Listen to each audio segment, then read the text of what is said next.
Olá, boa noite. Hoje estamos gravando aqui essa mensagem à noite de domingo aqui em Brasília. E essa mensagem é quase que uma trilogia. Na primeira nós falamos o que precisamos saber sobre as promessas de Deus. A segunda nós falamos sobre o sofrimento, porque sofremos. E hoje eu queria falar outro tema também, que para alguns é muito filosófico, mas para mim é muito prático, que o título da mensagem é A Nossa Vida que é Emprestada. Emprestada. E eu convido você a abrir sua Bíblia no Salmo 139, no Salmo do Rei Davi. Nós vamos ler a partir do verso 13, só que eu vou ler numa versão um pouco diferente, na versão da mensagem. A Bíblia é a mensagem. É uma linguagem um pouco diferente. Do 13 ao 16, diz assim: Assim, tu me moldaste por dentro e por fora. Tu me formaste no útero da minha mãe. Obrigado, grande Deus. É de ficar sem fôlego. Corpo e alma, sou maravilhosamente formado. Eu te louvo e te adoro. Que criação! Tu me conheces por dentro e por fora, conheces cada osso do meu corpo. Sabes exatamente como fui feito, aos poucos, como fui esculpido, do nada até ser alguma coisa. Como um livro aberto, tu me viste crescer, desde a concepção até o nascimento. Todos os estágios da minha vida foram exibidos diante de ti. Os dias da minha vida, todos preparados, antes mesmo de eu ter vivido o primeiro deles. Que texto fantástico, irmão. Como é que nós enxergamos a vida? A maneira que nós enxergamos a vida define o nosso viver, né? Como investimos o nosso tempo, como investimos nossos recursos humanos, financeiros, emocionais, talentos, como investimos os nossos relacionamentos. Alguns pensam que a vida é apenas uma fonte de prazer e de poder. Outros enfrentam situações bem complicadas na vida, né? Passam por lutas, por dificuldades na saúde, nas finanças, nos relacionamentos. Mas, de qualquer forma, meu irmão, a maneira que nós enxergamos a vida pode trazer uma visão falsa, uma visão distorcida, esquecendo que nós estamos inseridos num ambiente, que é esse mundo, né, é um ambiente de sofrimento, não foi o ambiente que Deus criou. O sofrimento é uma invenção humana, nós já explicamos isso. Então, algumas questões podem surgir. O que nós estamos fazendo aqui? Por que nós nascemos? Quanto tempo de vida ainda nos resta? É urgente, irmão, urgente que nós tenhamos uma visão correta da vida. Porque quando a gente tem uma visão correta da vida, a nossa vida tende a se alinhar para algo muito bom. Agora, como é que a gente pode obter essa visão correta da vida? Quem tem essa visão correta da vida para nos fornecer? O Criador de toda a vida. O doador de toda a vida, a fonte de toda a vida, o nosso Deus. E Deus, se você vê lá em Isaías capítulo 55, do verso 6 ao 11, diz que os pensamentos de Deus são maiores que os nossos pensamentos, que os caminhos de Deus são maiores que os nossos caminhos. E que a palavra de Deus nunca volta vazia. Então Deus, nós não temos como, a nossa mente é extremamente limitada, não tem como entender a mente de Deus, por isso que a gente fica muitas vezes sem entender as coisas que acontecem conosco. Mas Deus revela o que Ele quer de nós, como nós devemos viver na sua palavra. Nesse Salmo 139 que nós lemos aqui, ele está falando que nós fomos tecidos no seio da nossa mãe, que Deus viu a massa ainda informe, formando os nossos ossos, que nossos dias foram escritos no seu livro quando nem ainda existiam.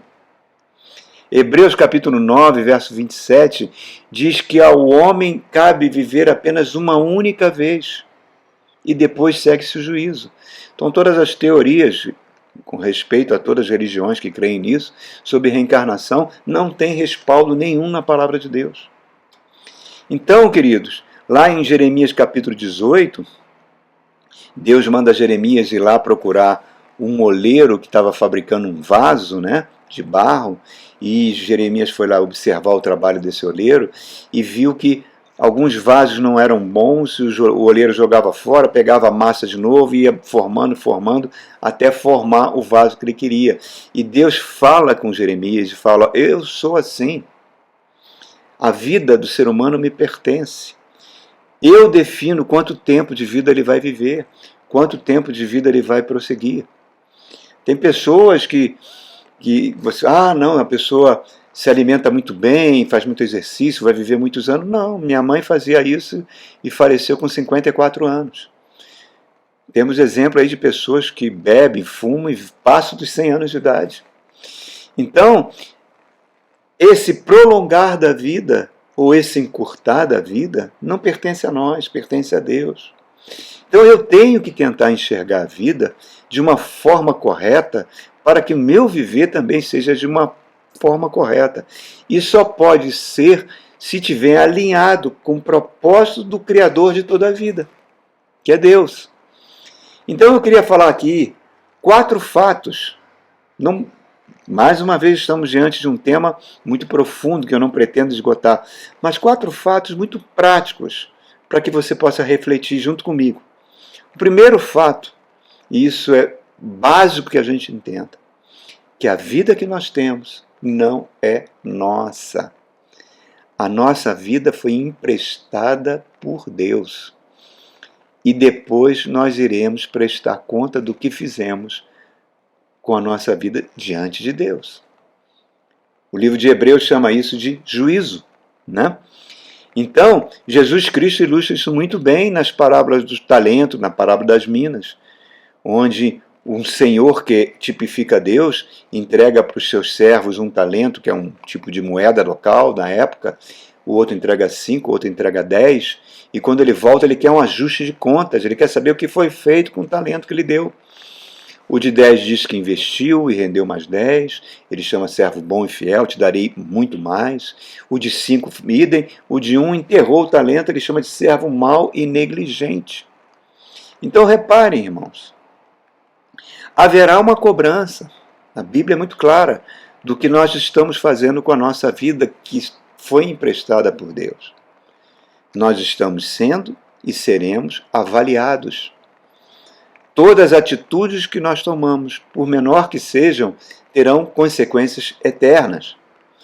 Tem uma lei espiritual na Bíblia, que está no livro de Gálatas, que é a lei da semeadura, onde diz que de Deus não se zomba, o que o homem semear, ele vai colher. Então é uma lei que, se você semeia coisas boas, maravilhosas, você vai colher coisas boas e maravilhosas. Mas se você não o faz assim, você vai colher cada atitude, cada pensamento, cada palavra que sai da sua boca. Então, esse é o primeiro fato que a gente precisa entender, que nós iremos prestar conta da vida que nós temos. Ela é uma vida emprestada por Deus. O segundo fato é que a visão da vida que Deus tem sobre nós, sobre nossa vida, é diferente da visão que nós temos. Por quê? Por quê, pastor? Porque na mente de Deus, nós estamos nesse mundo para cumprir um propósito, para cumprir uma missão. Uma missão. E nós temos dificuldade de entender que nós estamos aqui para cumprir uma missão. Que missão é essa, pastor? É que nós sejamos o tipo de gente que Deus planejou que o ser humano fosse. Quando Deus cria o primeiro casal e a vida de Deus passava para a vida desse casal numa comunhão intensa entre Deus e Adão e Eva, e Deus dando a imortalidade, dando a vida e falando: agora você vai dominar sobre todo o planeta, sobre toda a criação, transformar esse jardim no mundo inteiro. A terra toda virá um jardim, e o pecado entra e destrói esse propósito, quebra a conexão com o homem, com Deus, e o pecado traz no seu bojo a morte. A morte, que é o contrário da vida. Tudo passou a morrer, toda a criação passou a morrer, o universo passou a morrer. E isso é tão grave, tão sério, que o próprio Deus teve que se fazer homem e vir a esse mundo para reconciliar de volta o ser humano com Deus. Agora reparem, por isso que a Bíblia chama Jesus de o último Adão, né?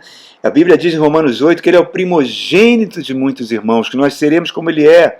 Agora, como é que Jesus se tornou o último Adão? Ele que era Deus, Filipenses capítulo 2 explica que ele não julgou com usurpação ser igual a Deus, mas antes se esvaziou da sua glória, da sua divindade, assumindo a forma de servo, sendo reconhecido em figura humana e sendo obediente até a morte, morte de cruz. A cruz, irmãos, é a prova do amor de Deus por nós. O braço vertical aponta para o mandamento mais principal que Jesus falou: amarás o teu Deus de todo o teu coração, de toda a tua alma, de todo o teu entendimento e com todas as tuas forças. O braço horizontal aponta para o nosso irmão: amarás o próximo como a ti mesmo. Desses dois mandamentos depende toda a lei e os profetas. Então, reparem, Cristo veio para nos reconciliar, para nos trazer de volta para Deus, para que a gente seja o tipo de gente que Deus planejou. E não só isso, Cristo veio, quebrou o véu de separação e nos ligou de novo a Deus. E depois que Cristo sobe aos céus, ele envia o Espírito Santo de Deus para morar em mim, morar em você, para que a obra de reconciliação continue. Que obra é essa? Transformar a gente no tipo de gente que Jesus Cristo foi. Se você quisesse perguntar para Deus, me mostra o que o Senhor tinha em mente quando criou o homem, como o Senhor gostaria que o homem fosse, ele vai apontar para o seu filho Jesus: eu queria que o homem fosse como ele é. Agora reparem, amados, Deus se esvaziou para ser homem, e o homem faz o caminho inverso. Ele enche o seu ego na tentativa de ser um Deus. Foi isso que Satanás propôs no Éden? Não acredite na palavra de Deus. Coma do fruto da árvore, que seus olhos se abrirão e vocês serão como deuses. O ego que habita em cada coração humano, no meu e no seu, é um inimigo da missão de Deus. Ele quer ser reconhecido, ele quer ser glorificado, ele quer ser adulado, ele quer ser elogiado. O tempo todo, as redes sociais estão aí para mostrar isso. E olha o exemplo de Jesus. Jesus, quando fazia um milagre, o povo queria agarrá-lo para fazer dele rei, e Jesus fugia. Quando Jesus fazia um milagre, chegava, como ele falou com o leproso: não fale para ninguém, não divulgue a ninguém. Queria ficar sempre no anonimato. Por quê? Porque ele sabia que o ego que ele tinha dentro de si, o ego humano, se ele fosse inflado por uma vaidade, por uma soberba, e Deus resiste aos soberbos, iria boicotar a missão de reconciliação que ele tinha. E que missão é essa? Fazer de mim, fazer de mim e de você pessoas cada vez mais parecidas com Jesus Cristo. Ser o tipo de gente que Deus quer que a gente seja. Jesus falou: aprendei de mim, que sou manso e humilde. Quando ele conta a parábola do bom samaritano, dizendo que um homem foi morto, deixado como ferido na estrada, e que um sacerdote olha e não dá a mínima, deixa o homem ferido no chão, um levita que era responsável pelo louvor a Deus no templo também não está nem aí. E aquele tipo de gente que os religiosos consideravam malditas, que eram os samaritanos, ele vem, acode aquele homem ferido, trata daquele homem ferido, leva para uma estalagem, paga diárias dele do próprio bolso, fala para o estaleiro: cuide dele, toda a despesa que tiver eu vou pagar. E Jesus pergunta para o mestre da lei: quem usou de misericórdia? E ele fala: aquele que usou de misericórdia. Nem fala que foi o samaritano. E Jesus: faça isso e viverás. Nenhuma crítica a nenhuma igreja, né?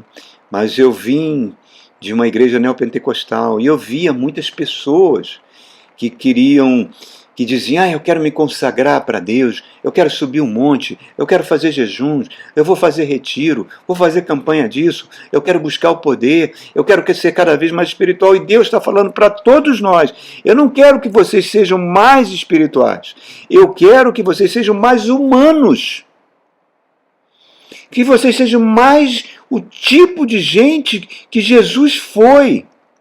Que o caráter de Cristo seja uma norma na sua vida.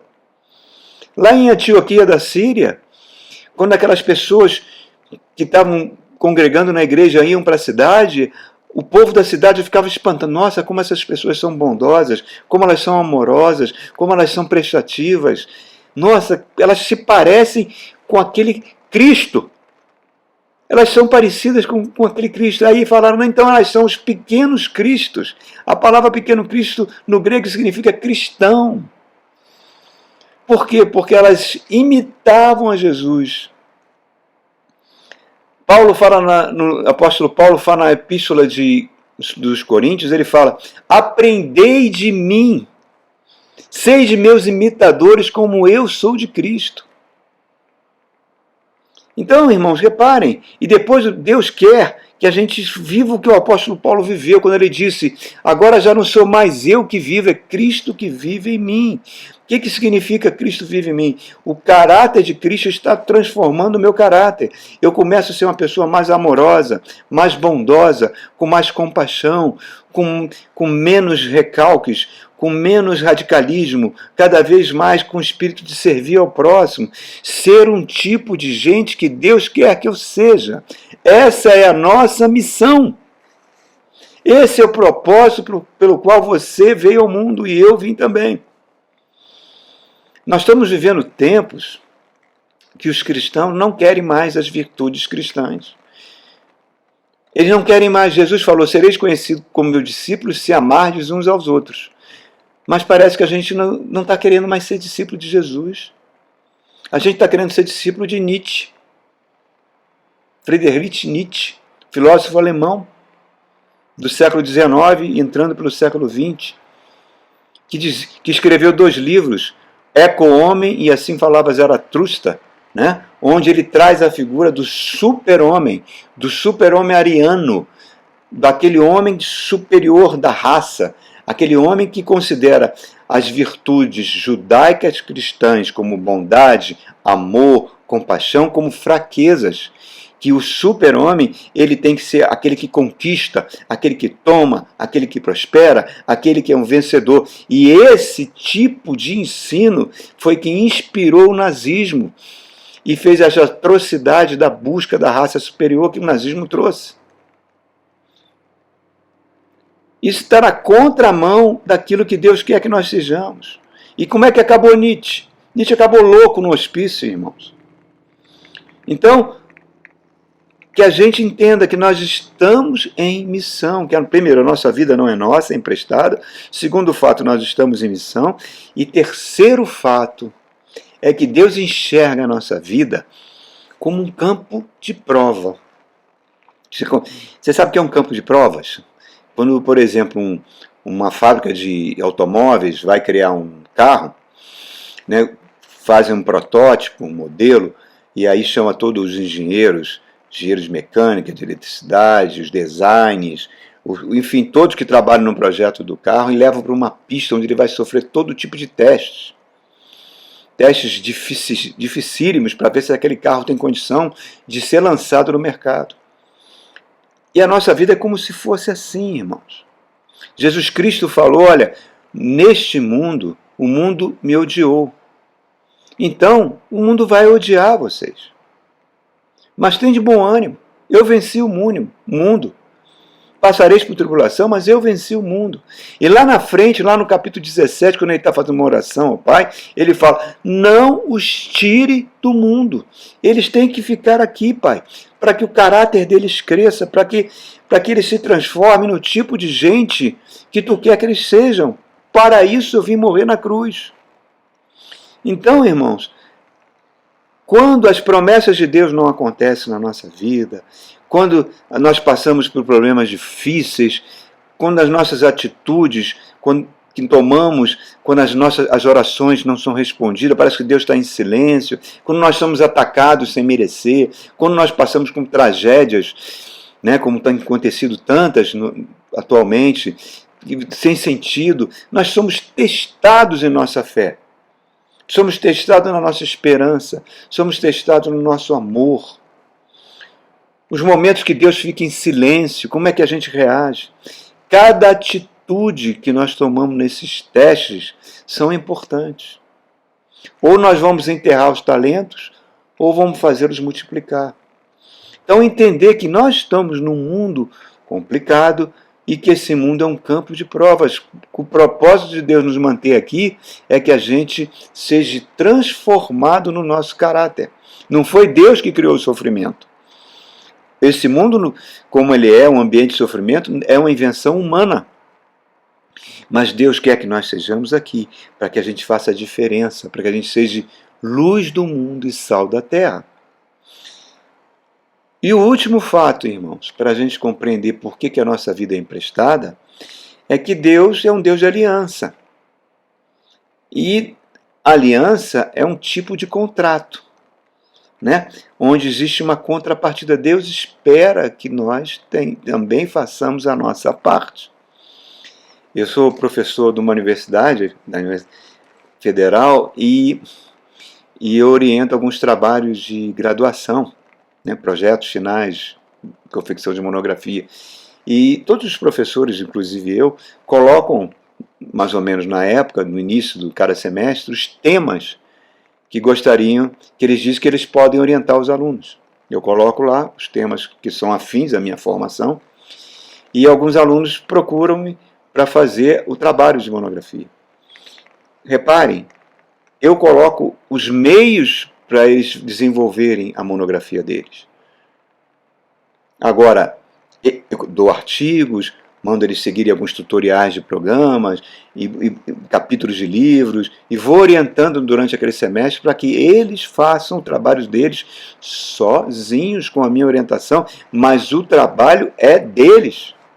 É eles que têm que pegar, desenvolver, ler e avançar. E às vezes eu vejo alunos enfrentando muitas adversidades, como todos nós. Um tempo atrás, uma aluna, uma menina ainda de 20 anos, passando por uma situação psicológica terrível, porque o pai foi assassinado por dívida de drogas.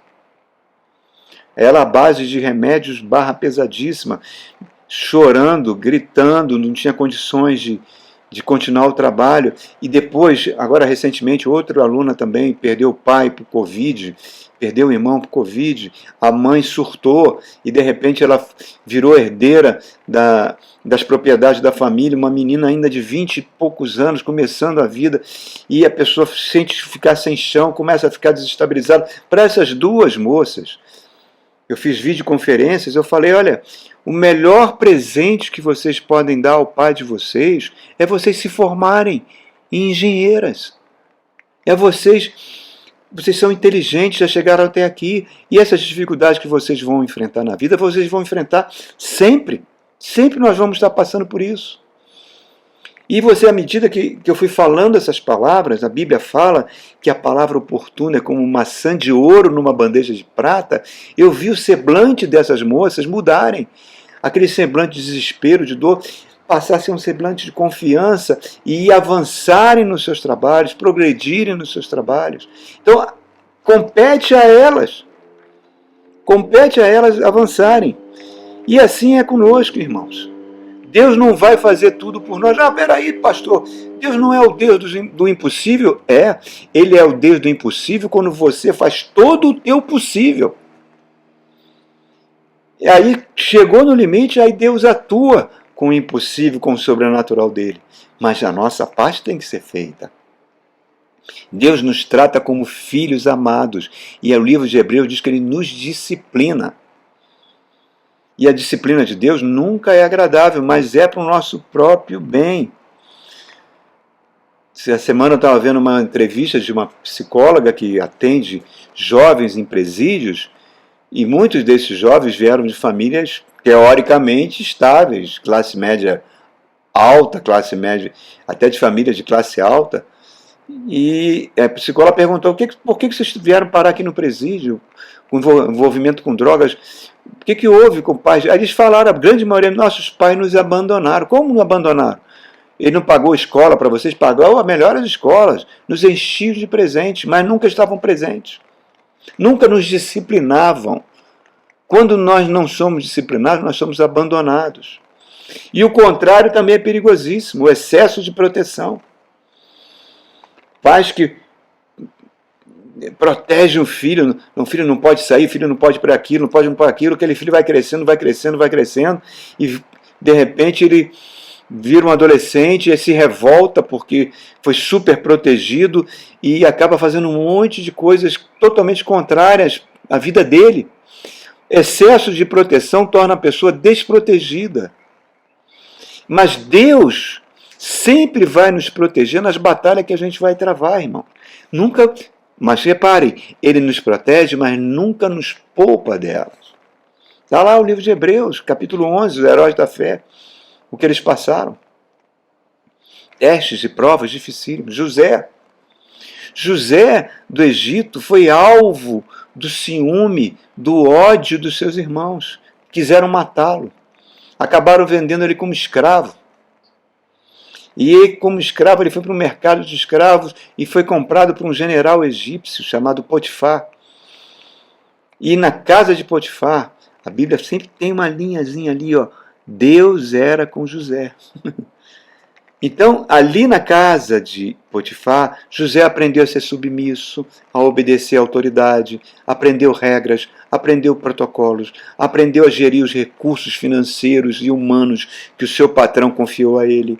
Era um homem fiel ao seu patrão, dava conta de tudo, mas estava lá, entre aspas, e Deus estava com José. Se você fosse perguntar para José, por que você está na casa de Potifar? Eu estou aqui na casa de Potifar porque Deus tem um propósito na minha vida. Eu sou escravo porque eu sei que ele vai me fazer algo. Não, acho que não. Se você perguntar para José, ele fala, nossa, eu fui alvo do ódio dos meus irmãos, eu estou aqui sofrendo uma grande injustiça. Ele é humano como eu e você somos, irmãos, com as nossas limitações.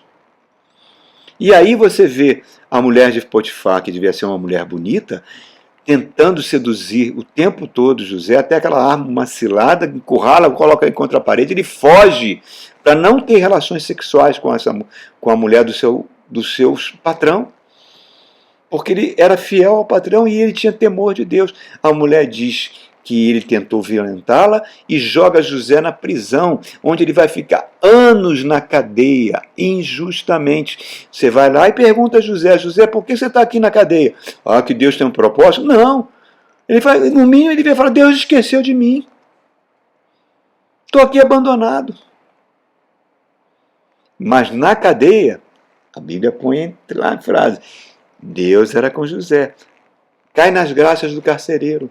O carcereiro coloca toda a gestão da cadeia, os recursos todos na mão de José.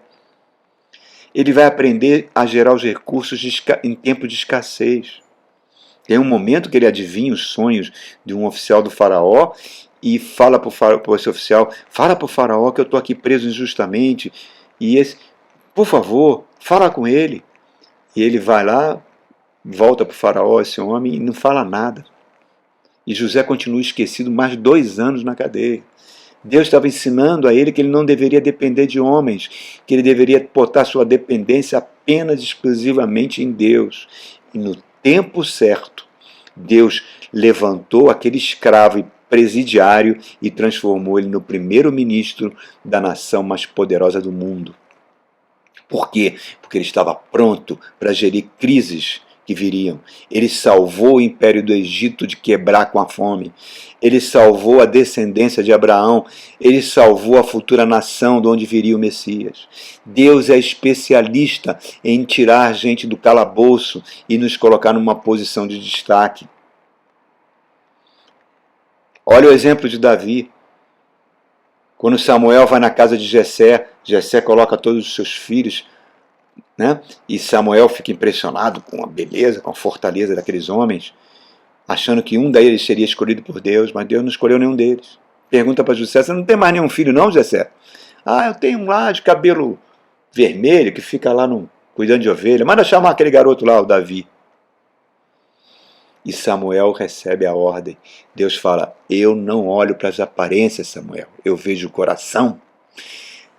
Unge Davi. Você pensa que Davi saiu dali rei tapete vermelho? Não, não. continuou cuidando das ovelhas. Quando pinta a guerra com os filisteus, o pai, vai lá, filho, vai lá levar queijo para os seus irmãos que estão lá na guerra.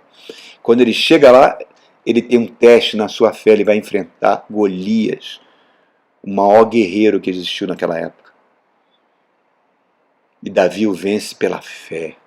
Depois Davi é arregimentado para trabalhar nos exércitos de Saul e se torna um capitão desses exércitos com vitórias retumbantes, um guerreiro, mas estava pronto para ser rei? Não. Diz a Bíblia que o Espírito de Deus saiu de Saul e um demônio entrou nele. E começou uma perseguição implacável contra Davi. Saul perseguiu ele durante 15 anos, ele teve que fugir, se esconder em cavernas, ficar no deserto. Ele teve que aprender a lidar com pessoas que iriam traí-lo, lidar com injustiça, lidar com pressão. Deus treinou Davi para que ele fosse o melhor rei que Israel já teve. Até hoje, se você vê lá o primeiro-ministro de Israel quando faz um discurso no púlpito, naquele púlpito está escrita a letra KD, King David. Jesus, o Filho de Deus, era conhecido como Filho de Davi. Deus teve que ensinar Davi. E o que isso nos ensina, irmãos? O apóstolo Pedro fala, não estranhe o fogo que se levanta para nos provar. Deus não dá nada para nós de mão beijada, irmãos, sem lutas. Porque Ele sabe que se Ele der sem lutas, a bênção dEle vai virar maldição nas nossas vidas. Ele nos estrutura, Ele nos fortalece, Ele quer que a gente seja um tipo de gente que Ele quer que nós sejamos. Como José foi, como Davi foi. Aprenderam a alinhar sua vida pela fé, obedecendo o propósito de Deus. Creia em Deus, Deus controla tudo. Irmão. Ele quer o melhor para mim e para você. Quando você tiver um problema, mesmo que você não esteja enxergando solução, prossiga. Alinhe sua vida na direção que a palavra de Deus está dando para nós. Não ouça conselhos de irmãos que são muito espirituais, que muitas vezes são murmuradores, que muitas vezes vão te levar até você ser infiel à sua igreja, ao seu pastor. Não, seja uma pessoa que persevere, não desobedeça, não seja um murmurador. Aceite as coisas que a vida traz com resignação, com paciência, porque Deus vai te dar, as misericórdias dele não vão permitir que a gente seja consumido, ele não vai permitir que a gente passe por um problema que a gente não tenha forças para enfrentar. E traga à memória aquilo que possa trazer esperança num dia mau. Mesmo que você não esteja entendendo porque você está passando por isso. Isaías fala, os pensamentos de Deus são maiores que nossos, os caminhos dele são maiores, às vezes a gente não entende. O maior propósito ele já cumpriu na cruz do Calvário, que foi nos salvar. O segundo propósito, ele enviou o Espírito Santo para trabalhar em mim, trabalhar em você, para que a gente seja um missionário de Deus. O que é um missionário de Deus? É uma pessoa parecida com Jesus, que tem o caráter de Cristo, que é gente como Deus quer que a gente seja, bondosa, amorosa, com espírito de serviço, conciliadora, que constrói pontes nos relacionamentos, que não é radical, que não maltrata aquele que é diferente, mas que é sal da terra, luz do mundo. É isso que Deus quer. Essa é a minha missão e a sua missão. Porque Ele emprestou a vida para a gente. E um dia nós vamos ter que prestar contas do que fizemos com a nossa vida. Amém? Que Deus abençoe você, queridos. E que a gente possa alinhar a nossa vida com a vida que Deus quer que nós tenhamos. Amém? Deus te abençoe.